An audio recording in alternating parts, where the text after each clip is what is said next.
जय हिंद दोस्तों। स्वागत है आप सभी का हमारे इस चैनल भारत विद दीपक पे। और हमने पहले ही बोला था कि भाई इस पे जो है अब अपना चुनाव प्रचार जो कुछ भी है अपने सेशन ऐसे चलते रहेंगे और जो अदर वीडियो हैं वो अपनी इस सब पे डलती रहेंगी, क्योंकि हमने बनाया इसीलिए चैनल है। और आपके इधर आके चुनाव को भी कवर कर सकते हैं, क्योंकि हम एमपी में घूमते रहते हैं। तो क्योंकि भाई स्टूडेंटों की मांग कोई नहीं उठाता है, तो अपन उसको भी कवर करने की कोशिश करेंगे जो भी है। सबसे पहले आपको ही पता है आज भाई जैसे ही 12 बजे अपने जो इलेक्शन कमीशन बैठा, उसके बाद से ही जैसे ही वो बैठते हैं और जैसे ही चुनाव की तारीख जो रहती है उनकी घोषणा करते हैं, उसके बाद से ही आचार संहिता लागू हो जाती है। आचार संहिता में अपन को क्या बचाव करना है, क्या नियम है और क्या हो सकता है क्या नहीं हो सकता है, उन सब पे अपन बातें करने वाले हैं। सबसे पहले आपको भी पता है 5 राज्यों में चुनाव है, उनकी तारीखों की जो है घोषणा हो चुकी है। सबसे पहले एमपी में 17 नवंबर, छत्तीसगढ़ में 7 और 17 नवंबर, राजस्थान में 23 नवंबर, मिजोरम में 7 नवंबर, तेलंगाना में 30 नवंबर। तो इन तारीखों को चुनाव है इन 5 राज्यों में। और आचार संहिता 12 बजे से लागू हो चुकी थी और अब 3 दिसंबर जब तक रिजल्ट नहीं आ जाता है तब तक लागू रहेगी। 3 दिसंबर को इन सबके रिजल्ट आने हैं। उसके बाद दूसरी बात, भाई आपको पता है कि आचार संहिता, हालांकि नियम सब बनाए जाते हैं और फॉलो आपको भी पता है। अब नियम देखना आप और उनमें से ये देखना कि कितने नियम फॉलो हो सकते हैं। और हम पहले सबसे पहले क्या है कि भाई जाति और धर्म के आधार पर कोई वोट नहीं मांग सकता है। आपको लगता है ऐसा रुकता है? आप देखना कितने चुनावी भाषण होंगे। पर सबसे पहले बिल्कुल शॉर्ट भाषा में समझा दें। और जो भी देखो अभी अभी क्या है, आपने एमपी में देखा होगा, हम भी भोपाल में घूम रहे थे, हर जगह घूम रहे थे, हर जगह एक पोस्टर लगे हुए थे, ये है हमारा परिवार, हमने किया हमने किया ये सब कुछ क्या हो रहा था, जो आपकी सरकारी पैसा है जनसंपर्क विभाग का, उससे ये सब कुछ हो रहा था। अब ये सब कुछ बंद हो जाएगा। अब भाई अब इस जो बंद नहीं होगा, लेकिन सॉरी आप इसका सरकारी जो है विज्ञापन जनसंपर्क के लिए सरकारी फंड का इस्तेमाल नहीं कर पाएंगे। जैसे अभी नीचे रहता था जनसंपर्क कार्यालय, मतलब जो भी है जनसंपर्क विभाग, मध्य प्रदेश सरकार, छत्तीसगढ़ सरकार, जो भी आपके चुनाव प्रचार हो रहे थे, बड़े बड़े होर्डिंग टंगे थे।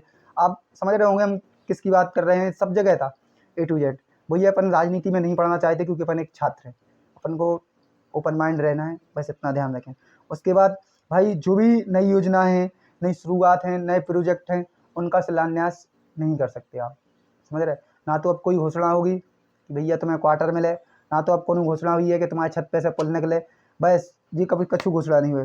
प्रचार के लाने भाई कोनो भी सरकारी गाड़ी को इस्तेमाल नहीं कर सका। यानी कि अब जैसे अपने मध्य प्रदेश देखे जाए तो तय कि सीएम शिवराज मामा है, तो वे भी अपनी अब हूटर को इस्तेमाल नहीं कर पाए। सीएम को सीएम तो रहे, लेकिन सीएम वाले हूटर को इस्तेमाल नहीं कर पाए, गाड़ियों को इस्तेमाल जो है नहीं कर पाए। उसके बाद किसी भी अधिकारी का आप ट्रांसफर नहीं कर सकते। भाई जो 2-3 महीना अधिकारी के पास थोड़ा पावर हो जाए, नहीं तो तनक पहले कारत जैसी सरकार आ जाए के बाद तो भाई फिर जा सोच लो कि ग्रेजुएट लेवल की कोई वैल्यू नहीं रहती।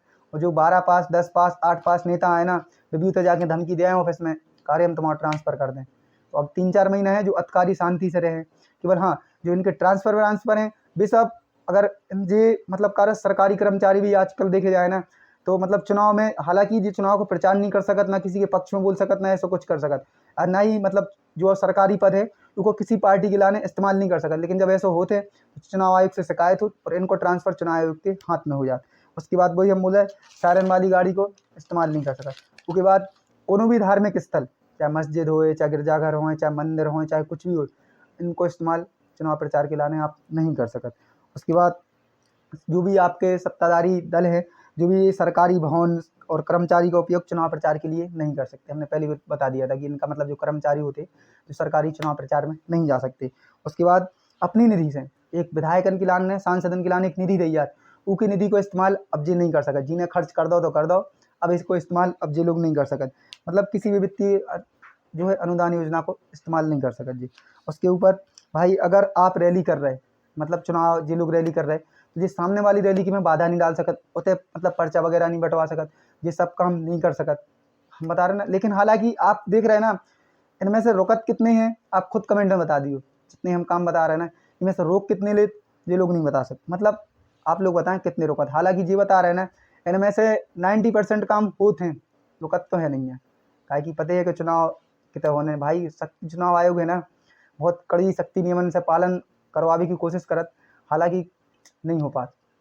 इतने सबको अलग ही रुतबा है जो भारत आए। उसके बाद भाई वही है, किसी भी मकान, भूमि, दीवार इत्यादि का प्रयोग बैनर लगाने, लाउड स्पीकर लगाने, संपत्ति के मालिक के बिना उसका उपयोग नहीं कर सकते हैं। और मतदाताओं को धमकाना, घूस देना, और चुनाव जिस पर मतलब अपने जैसे चुनाव सेंटर बने रहना, अपने स्कूल में बने रहते लगभग, क्योंकि 100 मीटर के दायरे में आप प्रचार नहीं कर सकत। और 48 घंटे बाद चुनाव के कोई भी सार्वजनिक सभा को आयोजन नहीं हो सकता। और 24 घंटा पहले तो टोटली प्रचार बंद हो जाता, जैसे ही वोट डल लेना 24 घंटा पहले टोटली प्रचार बंद हो जाता। और वही है, आप जो है विपक्षी दल की नीति उनको विरोध तो कर सकत, लेकिन जो उनके निजी जीवन है या पारिवारिक है उसके ऊपर आप टिप्पणी नहीं कर सकते। जितने भी जो कैंडिडेट हैं बस बहुत सारे प्रतिबंध लगत हैं, लेकिन इनको इस्तेमाल नहीं होती।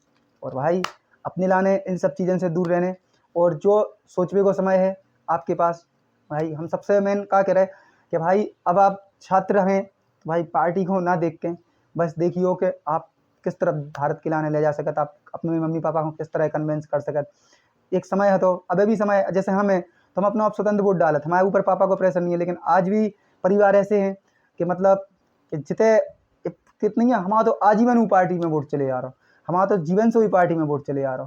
तो थोड़ा ऐसा है कि जीवन से वोट चले आ रहा तो आप पढ़ो, एनालिसिस करो, देखो बस उसके लाने, और अपने मम्मी पापा को समझाओ।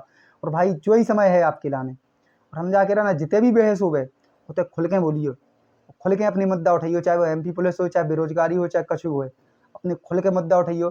का स्टूडेंट थोड़े एक का उतना लाइफ में डरात हैं इन राजनीति से, मतलब बचवे के लाने हम क्या कह रहे, राजनीति नहीं करने, अपनी बात रखने, निष्फिक्र रहो। 2-3 महीना आप कोई के मकान नहीं गिरे, कोई के ऊपर कार्रवाई नहीं है, जो मकान गिरवे की कार्रवाई चल रही थी ना, अब 2-3 महीना कहा, मतलब 3 दिसंबर तक थम जे, दिसंबर के बाद ही अब जो हुई है कार्रवाई चालू हुई है फिर मकान गिरवे की, मतलब वह है अब राजनीति दूसरी तरफ ले जा रहा है भाई, मकान गिरावे की राजनीति अब 3 दिसंबर तक थम जाए। तो वही है कि आप लोग सोच विचार करियो, हालांकि अपन घूमत रहे और चुनाव प्रचार में देखत रहे कैसे का है, और जो भी एनालिसिस हुई है वो अपन करते रहे, और छात्रन के जो मुद्दा हुई है वे अपन उठावे की कोशिश करें। और मिलत हैं ऐसे ही दूसरे अगले सेशन के साथ। और भाई अब थोड़ा होगा सेशन में अपन कंफर्टेबल नहीं है, अपन थोड़े रिव्यू में कंफर्टेबल रहते, लेकिन धीरे धीरे ई में भी हो जाए, और अच्छा लगे हो तो भाई सपोर्ट कर दियो। मिलते हैं फिर से, तो भाई जय हिंद।